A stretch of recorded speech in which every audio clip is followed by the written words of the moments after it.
오늘 2022년 또 이웃을 위한 아침 기도회 셋째 날에 오신 모든 분들을 환영합니다. 우리는 지난 이틀 동안 전도의 주제를 함께 살펴보고 있는데요. 특별히 전도의 주체에 대해서 함께 살펴보았습니다. 전도란 성령님이 공동체를 통해 행하시는 일에 동참하는 것이다 라는 것을 함께 보았죠. 그렇다면 전도에 있어서 우리는 성령님의 역할을 재발견하고 그분의 흐름을 타는 법을 배우는 일은 그 자체만으로도 강력한 복음 전도의 그림과 실행 방식을 변화시킨다라는 것을 또한 보았습니다. 우리는 성경이 성령 충만한 삶, 그리고 성령의 소욕을 쫓는 삶을 계속 말하고 있다는 걸 우리는 성경 전체를 통해서 확인할 수가 있죠. 근데 도대체 무엇이 성령님과 동행하는 삶일까요? 그리고 무엇이 성령님을 쫓는 삶일까요? 성령님의 역할을 재발견하고 그분의 흐름을 타는 것은 어떻게 가능할까요? 라는 이런 질문을 하게 됩니다. 누군가의 삶에 진행되는 성령님의 복음 증거의 파도에 올라타는 것, 저는 이것을 어제 그냥 서핑 전도라고 생각해 봤어요. 우리 파도 위를 타는 서핑이 있잖아요. 그 서핑 전도, 성령의 흐름을 타는 전도, 그것을 위해서는 저는 가장 먼저 서핑 기도가 필요한 것 같습니다. 예수님, 주님께서 이미 일을 시작하신 곳은 어디입니까? 주님을 받아들일 준비가 된 사람들에게로 저를 이끌어 주십시오. 제가 말을 걸고 돌보아주고 기도해야 할 사람이 있습니까? 여러분, 매일 이런 기도로 한번 시작해 보십시오. 저는 이 기도가 반드시 응답된다고 생각합니다. 의외로 우리는 이런 기도로 하루를 시작하지 않을 때가 많습니다.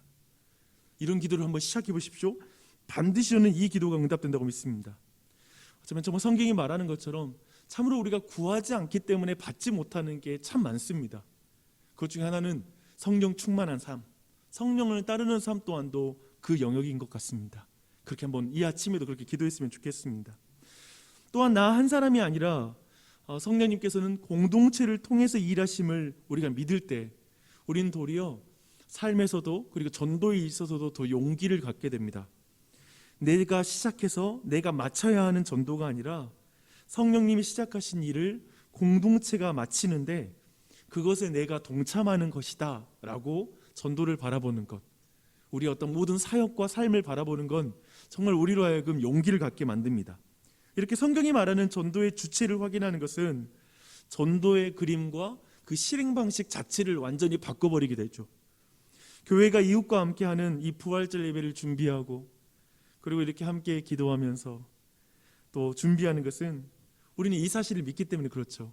오직 성령님이 공동체를 통해서 행하시는 그 일에 동참하는 것, 그게 바로 이번에 이 부활절을 준비하며 이웃과 함께하는 부활절 예배를 준비하는 그 방법이고, 그리고 우리가 그 이웃을 섬기는 하나의 방법인 줄 믿습니다. 그렇게 나아가는 우리 모두가 됐으면 좋겠습니다. 이제 전도의 주체를 확인했으니까요, 이제 전도의 방법을 한번 살펴볼 차례입니다. 이제 전도에 대한 두 번째 정의를 한번 여러분 따라해 보겠습니다. 전도는 영적인 여정에 있는 친구와의 대화입니다. 한번 따라해 볼까요? 전도는 친구와의 대화입니다. 네, 맞습니다. 이 말을 이해하려면 우리는 우선 그 전도자에 대한 이미지를 교정할 필요가 있습니다. 우리는 전도를 세일즈처럼 했던 어떤 한 시대를 보았습니다. 경험했습니다. 전도라는 목적을 두고 선물을 주고 그리고 여러 가지 호감을 살 수 있는 여러 가지 행동을 하고 관심을 갖다가 전도 행사에 사람을 초대하는 방식입니다. 이것은 마치 계약을 맺기 위해서 로비를 하는 것과 같은 방식입니다. 계약이 성사되지 않으면 다른 고객을 검색합니다. 그러나 전도는 그런 세일즈가 아니라 여행하는 길에서 대화를 나누는 여행 가이드에 가깝습니다. 세일즈맨인가 아니면 나는 여행 가이드인가? 이것은 전도의 그림과 실행 방식을 완전히 변화시키는 그런 이미지입니다.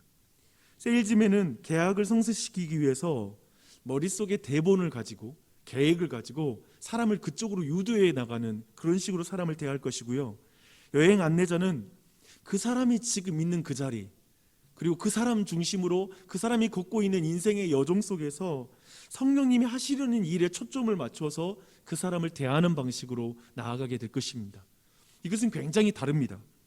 이렇게 전도자에 대한 이미지를 세일즈맨이 아니라 여행 가이드로 수정하는 것은 사실 우리 자신과 그리고 전도하는 대상을 위해서도 굉장히 유익한 일입니다. 우선 우리 자신에게 어떤 유익이 있을까요? 우리 모두는 스스로 세일즈맨이 되는 것을 두려워합니다. 그런 전도자가 되는 걸 굉장히 두려워해요. 계약이 성사되지 않으면 다른 고객을 찾으러 나가는 것은 마치 복음을 값싸게 만드는 것 같고요. 뭔가 복음을 값싸게 뭔가 판매하는 사람처럼 자신이 전도를 하고 있는 모습을 우리는 싫어합니다. 도리어 누군가의 영적 여정을 함께 걷는 영적 여행의 가이드, 친구, 진정한 우정을 가진 그런 사람이 되는 것이 우리에겐 더욱더 우리의 마음에 편안할 것이고요. 그리고 우리에게 용기를 줄 것입니다. 세일즈맨이 아니라 영적 여행의 가이드로서의 전도자의 이미지는 또한 전도 대상자에게도 굉장히 유익합니다. 우리가 만나는 많은 사람은 세일즈 전도를 당한 경험을 가지고 있습니다. 굉장히 그것이 나쁜 인식으로 그들에게 남아있는 경우가 많습니다. 그들에게 필요한 것은 그들을 존중하며 영적 여정을 가이드해 줄 수 있는 좋은 친구가 필요한 것입니다. 사실 교회 밖에 있는 많은 사람들은 기독교와 그리고 교회에 대해서 어느 정도 다 알고 있는 사람들입니다. 하지만 그것을 원하지 않기로 결정한 이들이 교회 밖에 있습니다.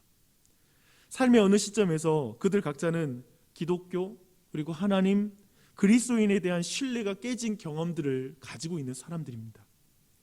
아마도 그리스도인 친구가 위선적이거나 독단적이거나 또 이기적인 모습을 보면서 그렇게 마음을 닫아버린 경우가 있습니다. 어렸을 때 교회에 나갔는데 굉장히 지루했던 경험, 전혀 와닿지 않는다라고 느끼면서 이제 더 이상 그 신뢰를 주지 않는 사람들도 있고요. 교회에서 분쟁과 다툼 등의 문제들을 경험하고 나서 이제 다시는 교회를 향해서 발걸음을 내딛지 않겠다라고 말하는 사람도 있습니다. 또한 사랑하는 사람들의 죽음 혹은 사고, 성폭행과 같은 비참한 일을 당할 때 하나님이 멀리 계시고 하나님이 자신을 돌보지 않는다라는 그런 생각 때문에 신뢰를 거둔 사람들도 있습니다. 그래서 그들이 이렇게 그들을 영적인 대화로 그리고 하나님께로 이끌기 위해서는 우리는 먼저 어쩌면 그들의 고정관념을 깨뜨려야 되고요. 그리고 무너진 신뢰를 회복해야만 그들이 이제 복음의 대화로 예수님께로 나아올 수가 있는 것이죠. 그래서 우리는 반드시 사람들의 신뢰에 대한 질문을 다루어야만 되고요. 이 신뢰가 회복되는 과정은 세일즈맨으로서는 도저히 회복할 수가 없습니다. 그저 그 영적 여행의 가이드, 그들이 걷는 그 길에 좋은 친구로서 우정 가운데 그들을 인도할 수 있다는 것입니다. 그때 우리는 전도란 영적인 여정에 있는 친구와의 대화다라는 이 말이 무슨 말인지 여러분이 이해가 될 것입니다. 여러분, 이제 그런 어떤 친구들, 이런 친구로서 여러분 이제 어떤 대화를 해야 될까요? 그게 오늘 주제입니다. 교리가 아니라 이야기를 나누십시오. 특별히 오늘 특송을 계획하지 않았는데, 의도하지 않았는데 교리반에서 이제 특송을 했는데요. 제목이 흥미롭죠. 교리에서 이야기로 나아가라는 것입니다. 이 말이 무슨 말인지 오늘 말씀을 통해서 한번 살펴보겠습니다. 예수님께서 길을 가실 때 한 맹인을 만나게 됩니다. 제자들은 이 사람을 두고 교리적인 접근을 하게 됩니다. 이 사람이 맹인으로 난 것은 누구의 죄로 인함입니까? 자기니까? 그의 부모니까? 라는 이런 접근을 하는 것이죠. 그러나 예수님께서는 이 맹인을 두고 신학적인 논쟁에 빠지지 않으십니다. 예수님은 악의 문제에 대해 철학적 대답을 주는 것보다 악의 직면에서 치유와 사랑의 능력을 발휘하는 것을 선택하십니다. 그걸 더 중요하게 생각하세요.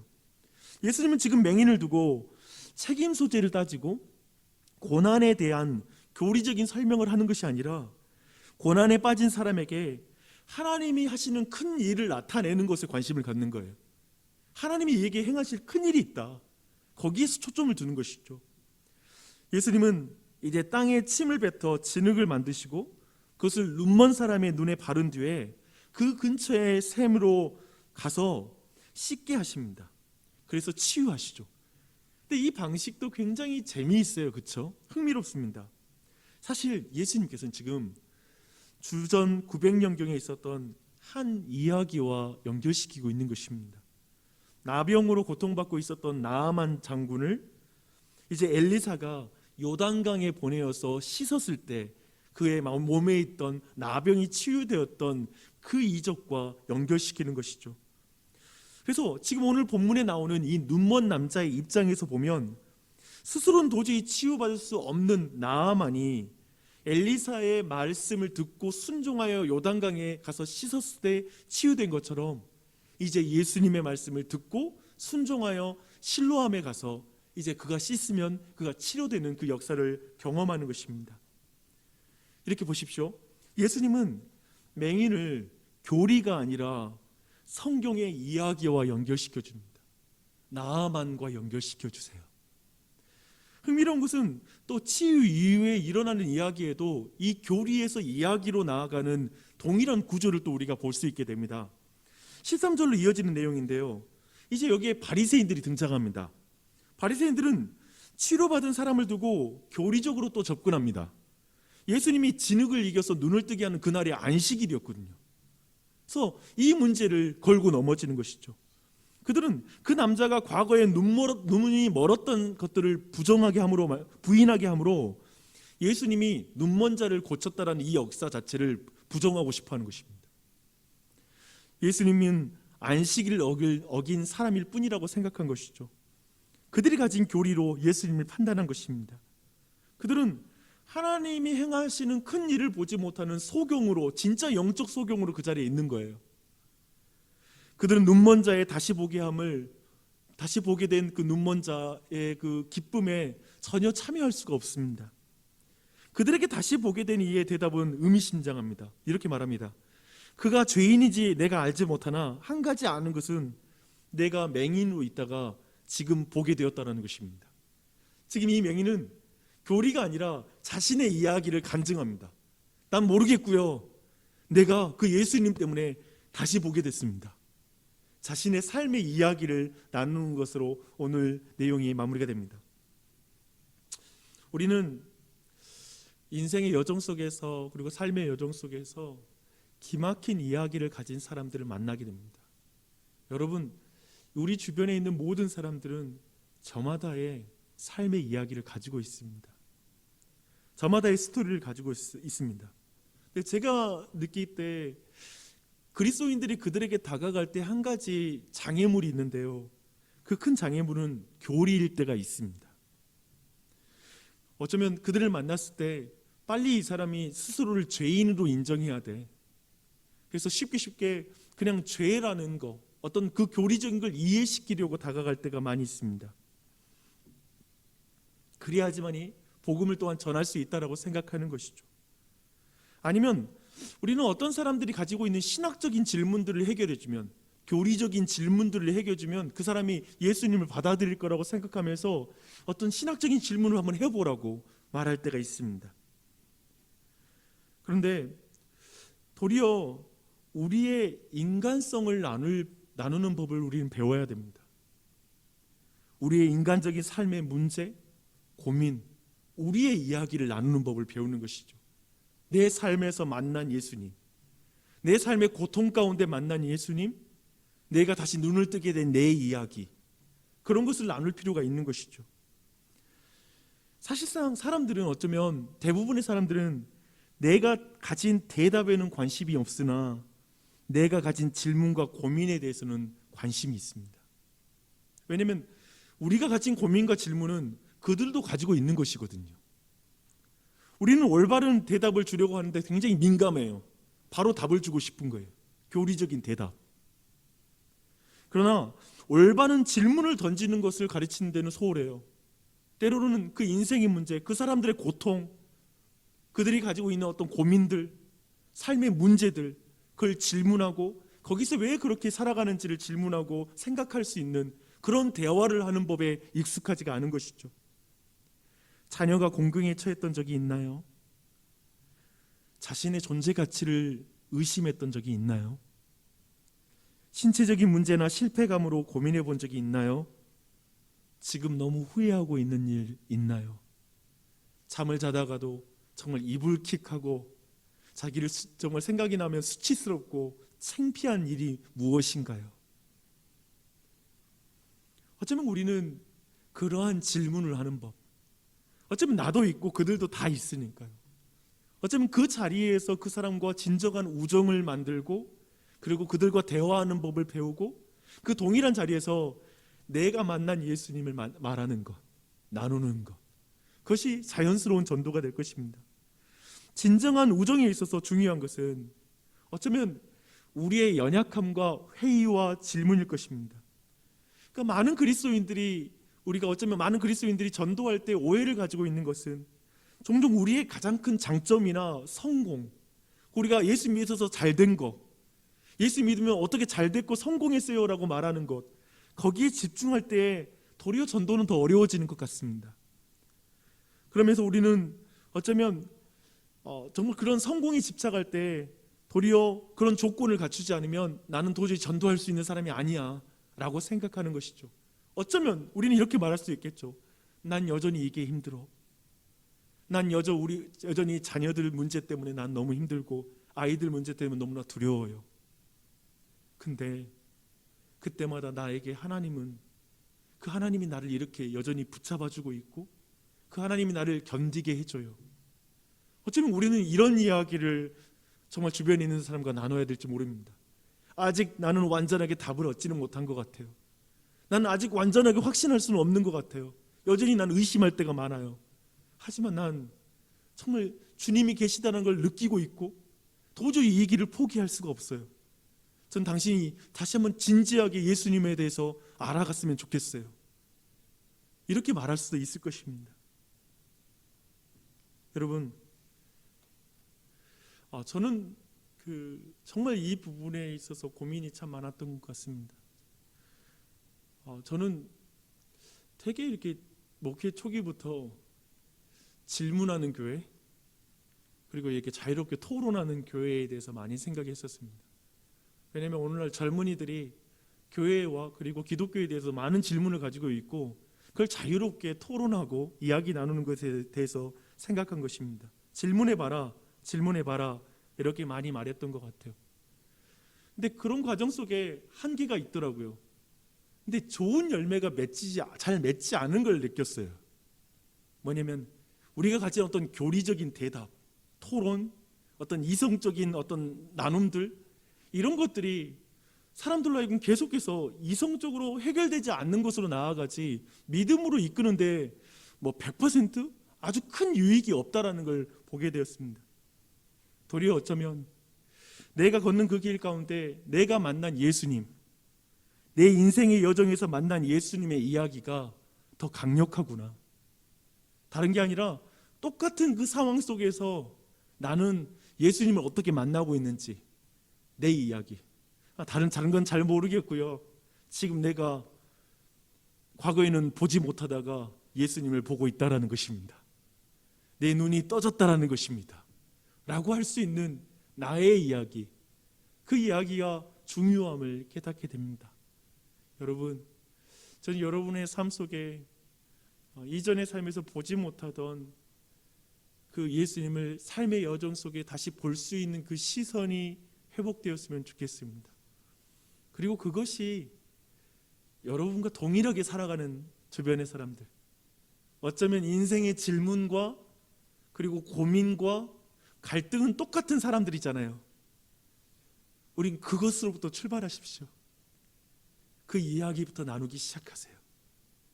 그때 진짜 친구가 만들어질 거예요. 그가 예수님 믿던 안 믿던 영적인 우정을 갖고 있고 그가 가지고 있는 질문의 영적인 여정 속에 나는 친구가 돼서 그 과정 속에 내 답을, 내가 경험하는 그 은혜의 조각들을 그들과 나눌 수 있을 줄 믿습니다. 그렇게 우리가 정말 영적 여정에 좋은 가이드가 되는 우리가 됐으면 좋겠습니다.